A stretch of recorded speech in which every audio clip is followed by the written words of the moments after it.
आप देख रहे हैं उत्तराखंड लाइव न्यूज, खबरों की सच्चाई तक। नमस्कार, आप देख रहे हैं उत्तराखंड का number 1 digital channel Uttarakhand live news. मैं हूं आपके साथ अंजलि।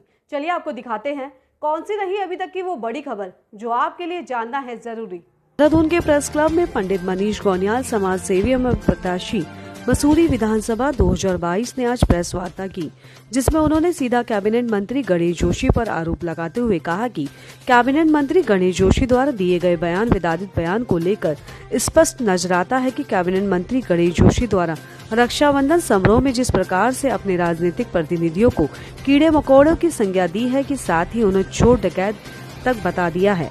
उन्होंने कहा कि भाषण में वह मसूरी की चोर डकैत घूम रहे हैं जो चुनाव के दौरान आपसे वोट मांगते नजर आएंगे।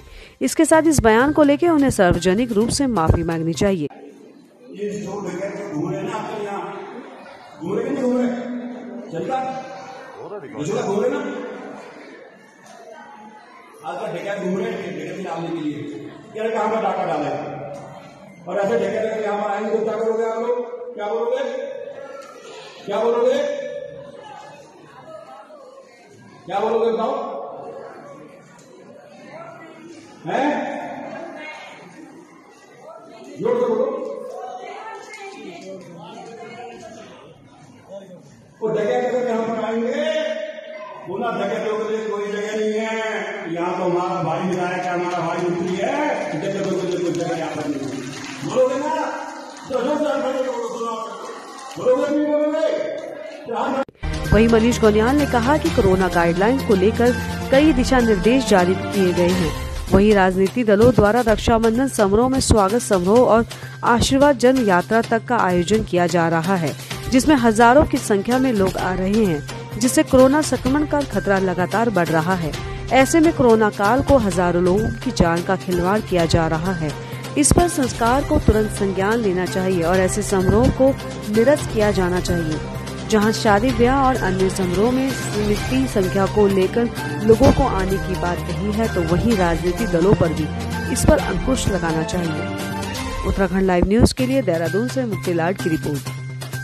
जिस बयान में गणेश जोशी ने सभी प्रत्याशियों को और समाज सेवियों को चोर डकैत की संख्या दे डाली, कीड़े मकोड़े की संख्या डाल डाली, बड़ा दुर्भाग्यपूर्ण की बात है कि एक कैबिनेट मंत्री होते हुए उन्होंने इस लिहाजे को इस्तेमाल करा। क्योंकि आपने पूर्व काल में देखा होगा, इसमें पिछले साल जब हमारे पूर्व में त्रिवेंद्र सिंह रावत जी मुख्यमंत्री थे, उन्होंने भी इन्हें अनुभवहीन करार दिया।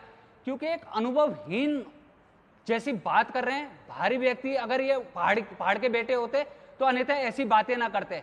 क्योंकि जो इन्होंने अपने लफ्जों में कहा चोर डकैत की संख्या किसको दे रहे हैं और किस प्रकार से दे रहे हैं, तो आप संज्ञान में लेनी चाहिए उनको।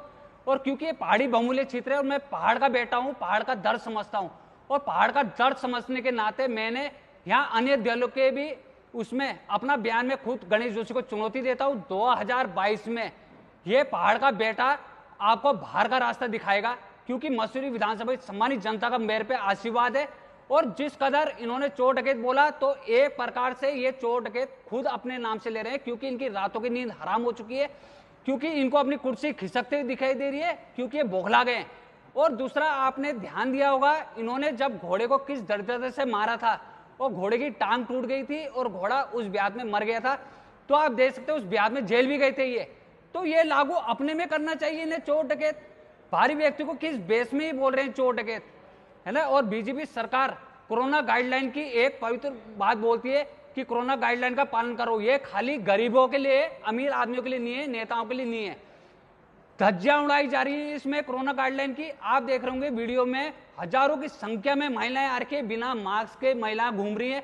और तीसरी लहर अभी आने वाली है, उसको देखते हुए आप लगा सकते हैं कि कैसी महामारी छाएगी। क्योंकि इनको संज्ञान में लेना चाहिए कि पिछले कोरोना काल में कितनी मौतें हुई, उसमें भी संज्ञान में न लेते हुए खुद ही बीजेपी के मंत्री विधायक इस तरीके से बेफजूल बयान कर रहे हैं और इतनी भीड़ संख्या में कर रहे हैं। क्यों? इन पे भी लागू होना चाहिए कानून, जैसे आम गरीब जनता में लागू हो रहा है, इन पे भी लागू होना चाहिए। दूसरा मेरा है 90 करोड़ का सैन्य धाम जो बन रहा है। एक तो मैं रोपवे, जो मसूरी में रोपवे की क्रिया चल रही है, उसका मैं स्वागत करता हूं रोपवे बनने का। पर एक दुर्भाग्यपूर्ण है जो सैन्य धाम बन रहा है 90 करोड़ का, उसमें बंधन बांट किया जा रहा है। क्योंकि अगर 90 करोड़ का जो सैन्य धाम बन रहा है उसकी जगह अगर सैन्य हॉस्पिटल बनाया जाता तो आप सोचो कि उसमें जो हमारे शहीद हुए उत्तराखंड में उनकी आत्मा को भी शांति मिलती और मसूरी विधानसभा या उत्तराखंड में सामान्य जनता को इसका लाभ भी मिलता हॉस्पिटल का। क्योंकि अब तीसरी लहर आ रही है, इनके स्वास्थ्य हर जगह बदहाल है। क्योंकि आपने आने वाले टाइम में पिछले टाइम में देखा होगा कोरोना। अभी के लिए फिलहाल इतना ही काफी। बने रहिए उत्तराखंड लाइव न्यूज के साथ।